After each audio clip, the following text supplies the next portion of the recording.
Welkom. Vandag delf ons dieper in die bronne wat jy vir ons gestuur het en die fokus val op 'n spesifieke deel van Tokio, die Adachi distrik, Adachi-ku. Miskien klink dit vir jou na net nog 'n stukkie van daardie enorme metropool, maar ja, onder die moderne oppervlak skuil 'n fascinerende geskiedenis. Ons gaan kyk na hoe water, grondontginning en die mense wat daar gewoon het, hierdie area oor eeue heen gevorm het. En ons gaan ook 'n paar stories uit die verlede opdiep en kyk na daardie versteekte parels wat jy dalk vandag nog kan raak sien. Gereed om saam met ons te grawe? Absoluut. Adachi se storie is onlosmaaklik verbind aan die groter Kanto-vlakte se transformasie. Veral die manier hoe water, of dit nou riviere, moerasse of selfs die see was, bestuur en uiteindelik getem is om die landskap te skep wat ons vandag ken. Is nogal 'n verhaal van menslike ingenieurswese. Om Adachi regtig te snap, moet ons die horlosie ver terugdraai. Duisende jare gelede, tydens die Jomon-tydperk. Spesifiek die sogenaamde Jomon-oortreding, die Jomon Kaishin, so 5000 tot 6000 jaar terug. Toe was die seevlak aansienlik hoër as vandag. Groot dele van die Kanto-vlakte, insluitend die area waar Adachi nou lê, was toe deel van 'n vlak binnelandse see. Hulle noem dit die antieke Tokyo Bay, Oku-Tokyo One. Dis nogal iets om te dink, strate, huise, winkelsentrums waar daar eens net water was. So, hoe het dit verander van 'n baai na die land wat ons vandag sien? Wel, oor millennia het die see stadig, teruggetrek. Terselfdertyd het magtige riviere, veral die Tonegawa, enorme hoeveelhede sediment van die berge afgestoot en die Kanto-vlakte laag vir laag opgebou. Maar hierdie nuwe land was nie dadelik eersklas eiendom nie. Dit was hoofsaaklik 'n moerasagtige delta, deurkruis met kronkelende riviere en vlei lande. 'n Moerasagtige delta? Ja, en dit bring ons by 'n ou naam wat in jou bronne opduik. Fuji. Machie of Fuchie. Dit beteken letterlik iets soos waterkant of moerasgebied. Die eerste keer wat dit amptelik aangeteken is, was in 1397 as Fuchigo. Daai gou dui op 'n ou administratiewe eenheid, basies 'n groep dorpies. So die naam self skilder 'n prentjie van hoe die oorspronklike landskap gelyk het, nat en wild. Goed, so ons het hierdie uitgestrekte, waterryke, moerasagtige gebied. Toe kom die Edo-periode, 1603 tot 1867, 'n tyd van groot verandering in Japan. Wat was die katalisator vir Adachi se transformasie? Die groot keerpunt was ongetwyfeld toe Tokugawa Ieyasu besluit het om sy magsetel na Edo, die hedendaagse Tokio, te verskuif. Dit was so aan die einde van die 16de eeu. Dit het 'n golf van massiewe ontwikkelingsprojekte reg oor die Kanto-streek aan die gang gesit. Vir Adachi spesifiek was die rol van die Ina-familie, die Inashi, absoluut deurslaggewend. Ina Tadatsugu, en veral sy seun Ina Tadaharu, het gedien as die Kanto Gundai. Hulle was essensieel die shogunaat se topadministratores en ingenieurs vir die streek. Hulle was die brein agter reuse projekte. Watter soort projekte? Wel, dit het gefokus op vloedbeheer, die herleiding van riviere en veral die ontwikkeling van nuwe landbougrond. Hulle noem dit Shinden Kaihatsu. Shinden Kaihatsu. So dit beteken letterlik die skepping van nuwe reislande of klase. Maar hoe oortuig jy mense om na 'n moeras te trek en dit te begin bewerk? Dit klink na 'n reuse uitdaging, né? Dit was beslis harde werk, maar die Ina-klan was slim. Hulle het permitte en waarskynlik ander aansporings uitgereik wat nuwe setlaars aangemoedig het om hierdie uitdagende grond te tackle en te ontwikkel. Dink daaraan as 'n soort pioniersgees, maar gerigsteen deur die regering. En dit het gewerk. Dit het gelei tot die stigting van talle nuwe dorpies regoor Adachi. Jou bronne lig spesifiek 'n paar uit in wat later die Higashi-Fuchiya area sou word. O ja, soos watse dorpies? Byvoorbeeld Sano Shinden, Sano Shintan, wat reeds in 1593 gestig is deur 'n man genaamd Sano Shinzo Tananobu. En wat interessant is dat die naam Sano vandag nog bestaan as 'n pleknaam in Adachi. Regtig, dis 'n direkte skakel. Ja, presies. Nog 'n voorbeeld is Kaie Shinden. KGP Shinden, vernoem na sy ontwikkelaar Ito Kye.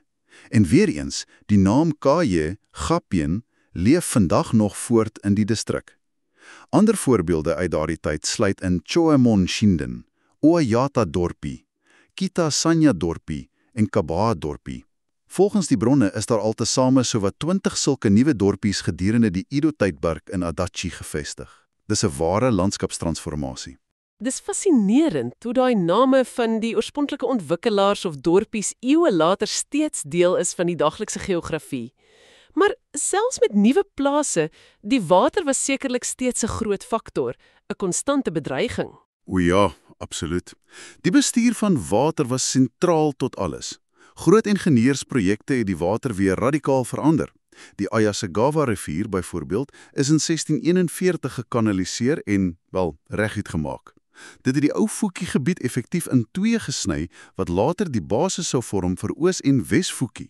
Maar die heel grootste projek was die ongelooflike Tonegawa-Tosen, die massiewe ompad van die magtige Tonne-rivier. Wag, die Tonne-rivier, dis een van Japan se grootes, nê? Juis.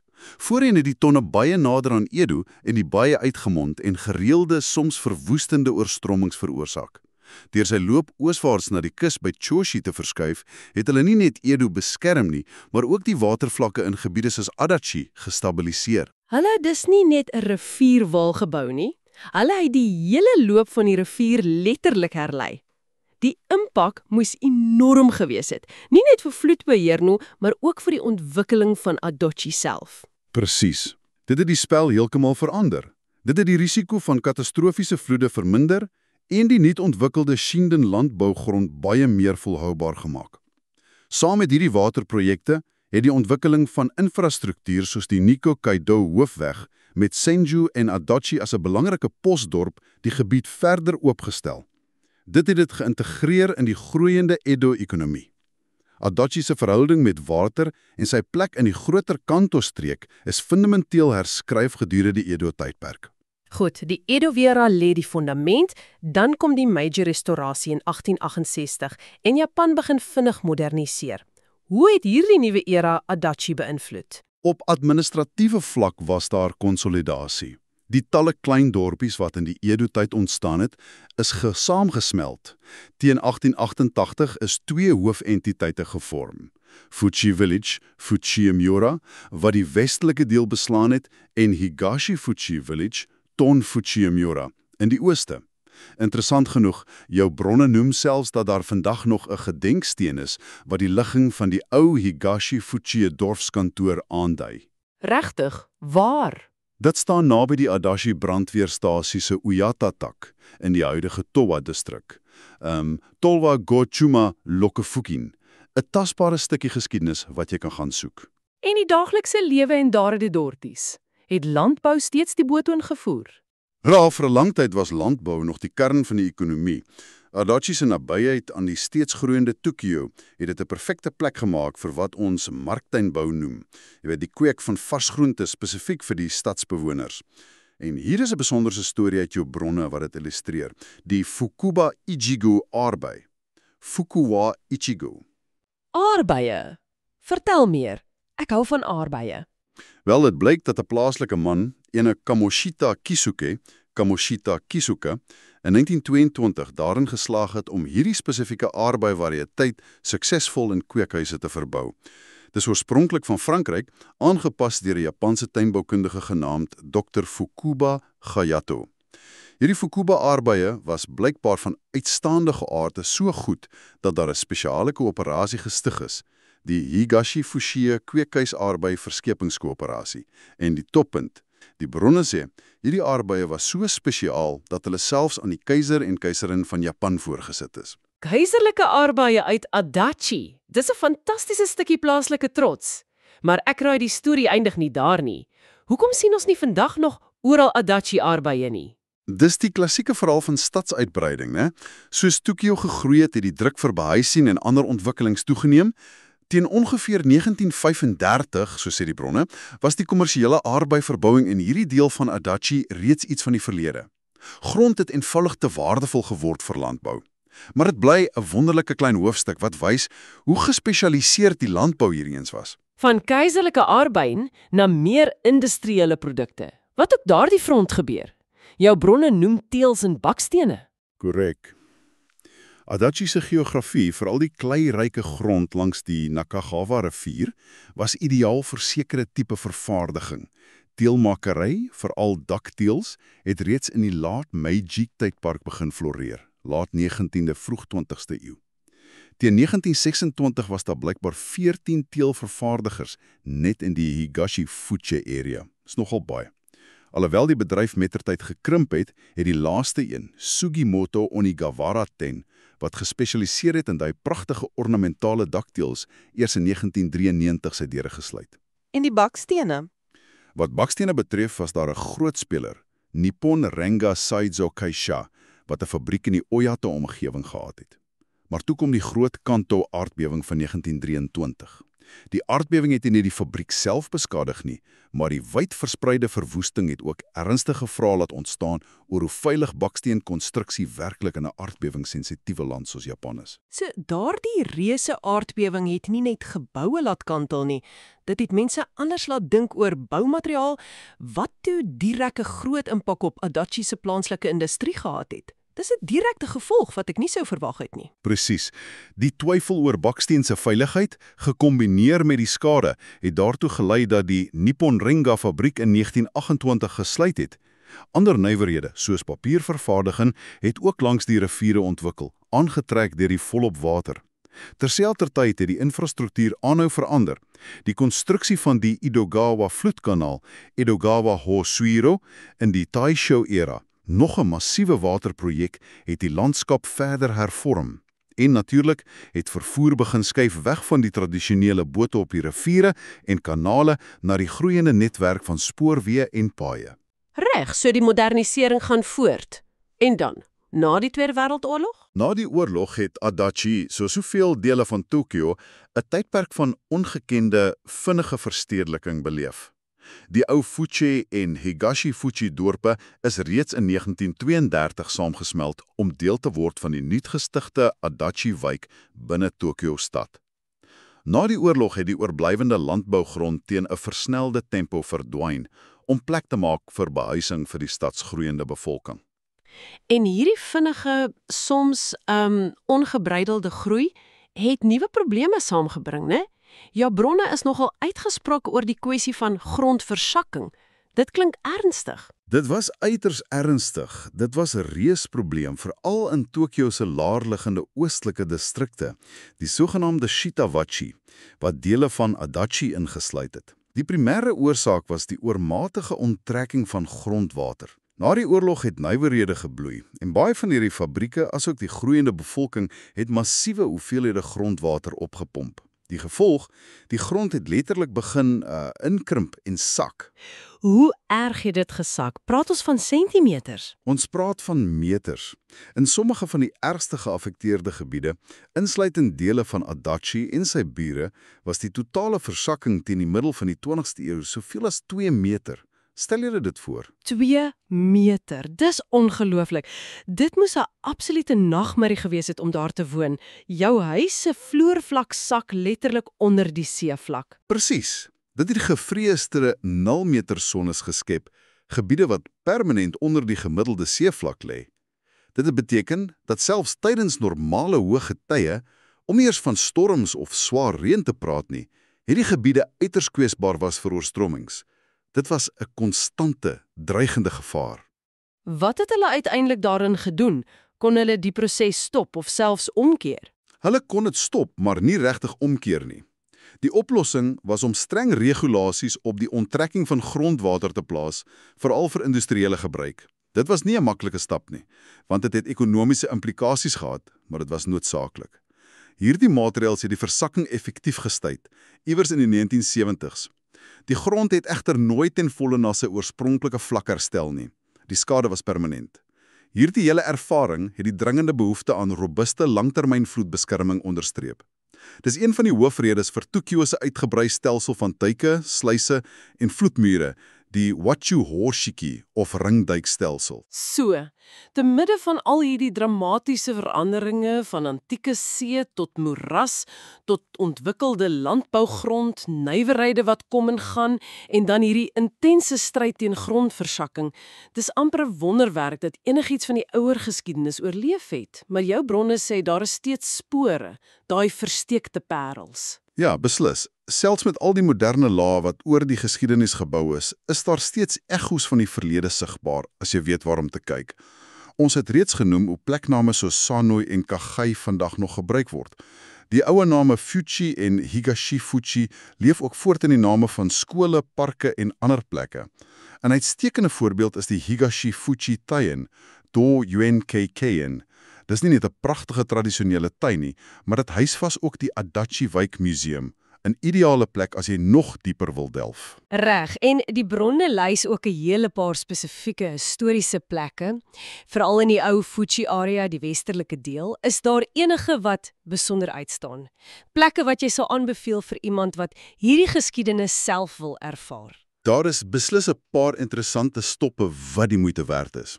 Byvoorbeeld, in die Rokugatsu-area is daar die Entenji-tempel. Entenji.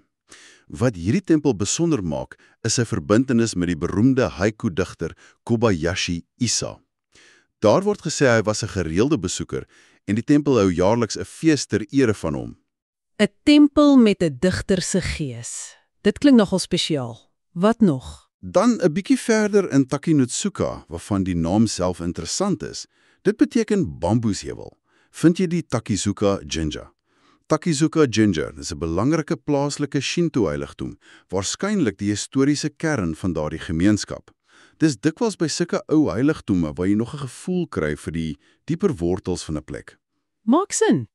Vir diegene wat regtig in die administratiewe geskiedenis belangstel, al is dit dalk net 'n klein monument vandag, is daardie terrein van die ou Fuji-dorpskantoor in Nishihokima. En naby dit, ook in Nishihokima, is die Daijo-in tempel, Daijo-in. Hierdie tempel word verbind met 'n fascinerende plaaslike volkstradisie genaamd Yin-Ganawa. Dit behels blykbaar die maak van spesiale toue en gebede vir goeie gesondheid.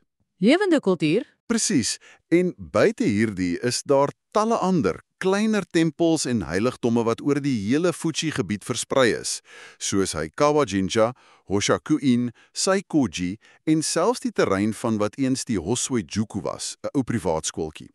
Hierdie plekkies is dikwels verrassend stil en rustig, ingewig tussen moderne woonstalblokke. Hulle is soos klein venstertjies na die verlede, jy moet net jou oë oop hou. Dit klink wonderlik. So Adachi se verhaal is regtig een van konstante, dramatiese transformasie. Van antieke baai tot moeras tot ontwikkelde grond, danksy mense soos die Ina-klan. Ons sien die opkoms en soms verdwyning van unieke plaaslike produkte soos daai keiserlike aardbeie en nywerhede soos teels wat deur natuurrampe beïnvloed word. En dan die oorweldigende uitdagings van moderne verstedeliking, die skrikwekkende probleem van grondversakking en die voortdurende stryd om met water saam te leef. Dis 'n ongelooflike dinamiese geskiedenis. Inderdaad, en ek dink deur hierdie laag van geskiedenis te verstaan, kry jy baie dieper waardering vir 'n landskap wat dalk op die oppervlak net soos enige ander deel van Tokio lyk. Dit herinner ons daaraan dat 'n stad nooit staties is nie. Dis 'n lewende, asemhalende entiteit, voortdurend gevorm deur natuurlike kragte en deur menslike besluite en ingrypings oor honderde jare. Elke straatnaam, elke ou tempel, elke rivierwal vertel 'n deel van daai storie. Presies. So vir jou as luisteraar, die volgende keer as jy dalk in Adachi is of selfs in ander soortgelyke laerliggende dele van Tokio rondloop, probeer anders kyk. Moenie net die moderne fasade sien nie. Soek daai ou plekname Sano, Kagai, Fuji op kaarte of straattekens. Hou jou oë oop vir daai klein tempels en heiligdomme. Kyk of jy die lyne van ou waterweë of gekanaliseerde riviere kan onderskei. Die geskiedenis is letterlik onder jou voete en oral om jou. Jy moet net weet waarvoor om uit te kyk. En miskien 'n laaste gedagte om saam met jou te neem. Iets wat regtig sterk uit jou bronne na vore kom, die bestuur van water. Of dit nou die massiewe herleiding van die Tonagawa was, Die pogings om grondversakking te stop of die kanalisering van kleiner riviere, die verhouding met water was nog altyd die sentrale draad in Adachi se bestaan. As ons vorentoe kyk, hoe dink jy sal hierdie eeueoue, komplekse dans met water Tokio se toekoms bly vorm? Veral nou met nuwe uitdagings soos klimaatverandering en die behoefte aan volhoubare stede. Dit bly 'n kritiese vraag, nie net vir Adachi nie, maar vir die hele metropool. Iets om oor te pyns.